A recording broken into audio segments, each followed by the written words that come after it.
really cool thing about our tracks in itself for starters is that each track has in it far more content than any other racing game's track. In a regular racing game, when you race track number 1, you can play that game for 20 hours. You go back to track number 1, it's still the same track you played originally. And in split second, as you go through the game, you can unlock these new power plays.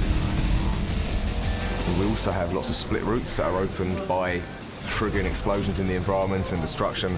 So in that respect, it's a little bit like, say, what you get in a platformer or an action game, being encouraged to revisit areas from earlier in the game and finding the new content. As you're going around the lap, different things are happening to you. The designers are introducing different features. Each lap isn't the same, each lap changes. I decided to kind of think a bit more out of the box and think about some environments that could really offer up truly spectacular moments rather than just the average stuff that you see in most games.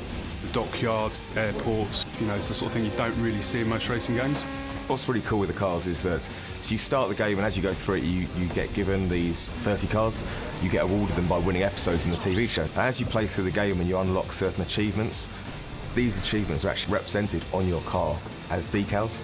So when you're racing online, you see some guy and his car's covered in stickers, you know he's an expert and be careful. And if it's a slightly emptier car, they're pretty new to the game.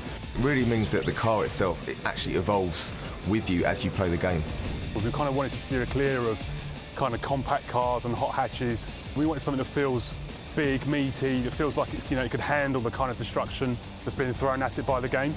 On top of that, we also wanted to kind of design them from the ground up as it's a TV show. So essentially the TV company have created these vehicles, and they've also designed the vehicles so that they're as spectacular as they possibly can be when they crash or when they get hit by a building or by a ship or other vehicles.